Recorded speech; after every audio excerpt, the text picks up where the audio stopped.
जय श्री कृष्ण। आज अन्नकूट है और अन्नकूट का जिक्र हमने कल पार्ट 1 में भी किया। और आज ये अन्नकूट क्यों मनाया जाता है और हिंदू धर्म में इस गोवर्धन पूजा का क्या महत्व है उसके बारे में जानेंगे। तो अन्नकूट जो पर्व है वो दिवाली के अगले दिन मनाया जाता है और इस त्योहार को हम श्री कृष्ण की पूजा के रूप में मनाते हैं। पर क्यों इस त्योहार को हम श्री कृष्ण की पूजा के रूप में मनाते हैं, इसके विषय में हमारे पुराणों में जो कथा मिलती है उसके बारे में हम जानते हैं कि इस पर्व की क्या मान्यता है और इसके पीछे कौन सी लोक कथा प्रचलित है। और इस पर्व का जो संबंध है वो प्रकृति के साथ मानव का सीधा संबंध दिखाता है। गोवर्धन पूजा में गायों की पूजा की जाती है और क्योंकि हमारे शास्त्रों में बताया गया है कि गायें सबसे पवित्र है। जैसे नदियों में गंगा नदी पवित्र है, ऐसे पशुओं में गायों को पवित्र माना जाता है। अगर आपने मेरी पुरानी वीडियोस देखी होंगी तो उसमें मैंने पूरी तरह से वर्णन किया है कि गाय को पवित्र क्यों माना जाता है। गाय को पवित्र माने जाने के विषय में मैंने पूरी तरह से उसमें वर्णन किया, पर थोड़ा मैं संक्षिप्त रूप से मैं तुम्हें फिर बताती हूं कि हमारा धर्म ग्रंथ ऐसा मानता है कि मनुष्य जन्म पाने से पूर्व अगर हमारे कर्म ठीक नहीं थे और दोबारा अगर हमें मनुष्य योनि पानी है तो अनेकों योनियों को पार करके हम दोबारा मनुष्य योनि को पाते हैं। और जब अनेक योनियां को हम प्राप्त करते हैं तो अंतिम योनि गाय की योनि होती है। और जैसे ही मनुष्य गाय की योनि में आ जाता है तो इसका मतलब है अब उसको गाय के पश्चात जो जन्म मिलेगा वो मनुष्य का जन्म मिलेगा।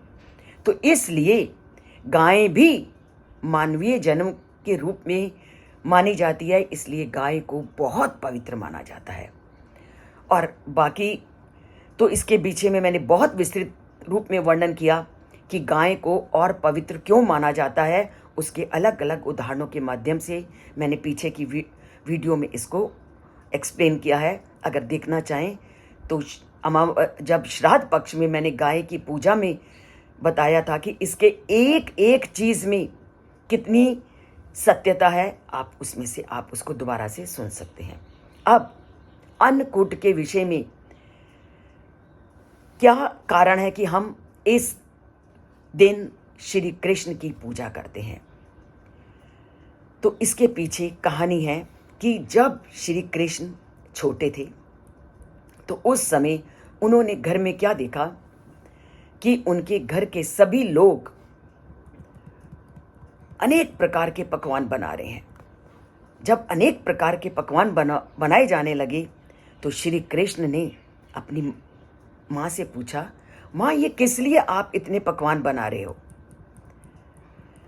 तो माँ ने कहा कि ये पकवान हम इंद्र देवता को समर्पित करने के लिए बना रहे हैं, क्योंकि इंद्र देवता अगर प्रसन्न होंगे तो वो अच्छी तरह से भोजन करेंगे। अच्छी तरह से जब इंद्र देवता प्रसन्न होंगे तो अच्छी तरह से वर्षा करेंगे, और इंद्र देवता जब अच्छी तरह से वर्षा करेंगे तो धान होगा वो बहुत अच्छी तरह से होगा। धान अच्छा होगा तो हमारी गायों को अच्छी तरह से भोजन मिलेगा। और श्री कृष्ण के जब ऐसी बात सुनी तो श्री कृष्ण ने कहा कि ये जो धान है वो तो गोवर्धन पर्वत पर मिलता है गायों को, तो आप इंद्र देवता की पूजा क्यों कर रहे हो।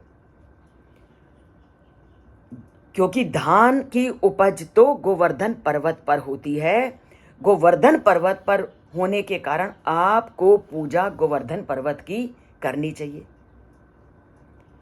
तो ब्रजवासियों को ये बात थोड़ी अच्छी लगी। श्री कृष्ण के द्वारा कही गई इस बात में उनको सत्यता लगी और उन्होंने गोवर्धन पर्वत की पूजा करनी आरंभ कर दी। और जैसे ही उन्होंने गोवर्धन पर्वत की पूजा करनी आरंभ कर दी तो इंद्र देवता के स्वभाव को तो जानते ही हो, वो अहंकार से भी भरे हुए हैं और क्रोध तो उनको 1 मिनट में आता है। देवता होने के कारण भी उनमें अहंकार था। अब यही बात आपको ध्यान रखनी है कि अहंकार कितना विनाशकारी होता है। तो नारद जी आए इंद्र जी के पास और नारद जी तो वैसे ही आपको मालूम है, उन्होंने इंद्र जी को कहा, आपने देखा नहीं वृंदावन में लोग क्या कर रहे हैं?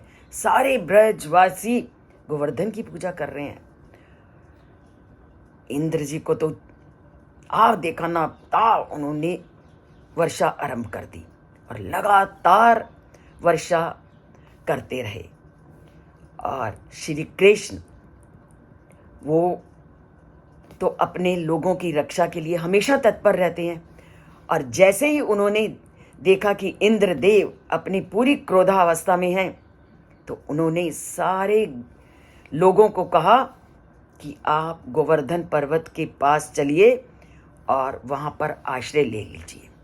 और उन्होंने गोवर्धन पर्वत को अपनी उंगली पर उठाया और सभी ग्रामवासियों को उस पर्वत के नीचे आने के लिए कहा।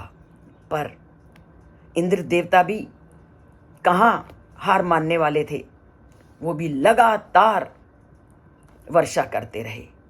और उधर श्री कृष्ण ने अर्जुन को सुदर्शन चक्र को आदेश दिया कि वह पर्वत के ऊपर जाकर वर्षा की गति को नियंत्रित करे और नाग देवता को कहा कि पानी को पर्वत के पास आने से रोके। इंद्र देवता भी नहीं माने, लगातार वर्षा करते रहे। 7 दिन तक लगातार मूसलाधार वर्षा होती रही। और उधर श्री कृष्ण कहाँ हार मानने वाले थे। जब ये दौर लगातार चलता रहा तो इंद्र को समझ आ गया कि ये जो बालक है कोई साधारण बालक नहीं है। तो तब उन्होंने कहा, उनको मालूम चला कि ये साधारण बालक नहीं है, तो वो भी ब्रह्मा जी के पास गए। और जब उन्हें पता चला कि ये पुरुषोत्तम नारायण हैं, तो इंद्र देवता ने अपनी भूल की माफ़ी मांगी और श्री कृष्ण की स्तुति करने लगे। और उस दिन से क्या है, गोवर्धन पर्वत की पूजा का प्रचलन आरंभ हो गया। तो ये कथा आपको क्या संकेत देती है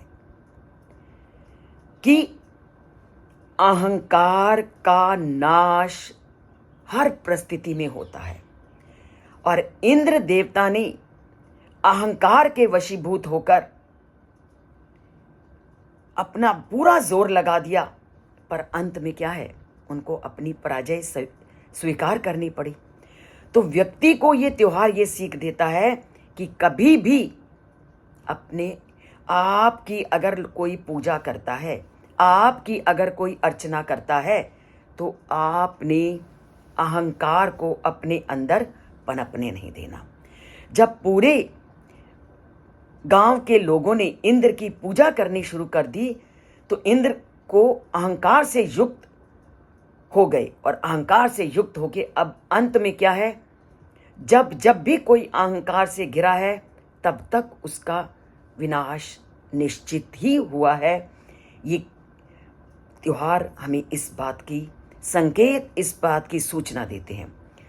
और ये भी सूचना देते हैं कि कभी भी अपने अंदर इन शत्रुओं को, इन विरोधी प्रवृत्तियों को अपने अंदर स्थान मत दीजिए। इनके स्थान आते ही आप सात्विक प्रवृत्ति से परे हटके रजोमयी प्रवृत्ति की ओर चले जाओगे। तो अहंकार से आपने कोसों दूर रहना है।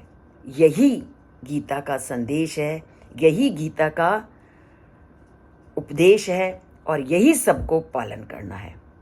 तो छोड़ते हैं अहंकार को, अपनाते हैं नम्रता को और दूसरों के कल्याण के लिए अपने जीवन को समर्पित करते हैं।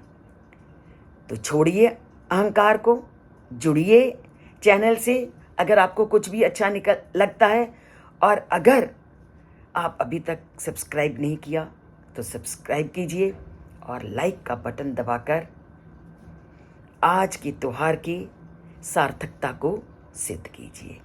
तो जय श्री कृष्ण,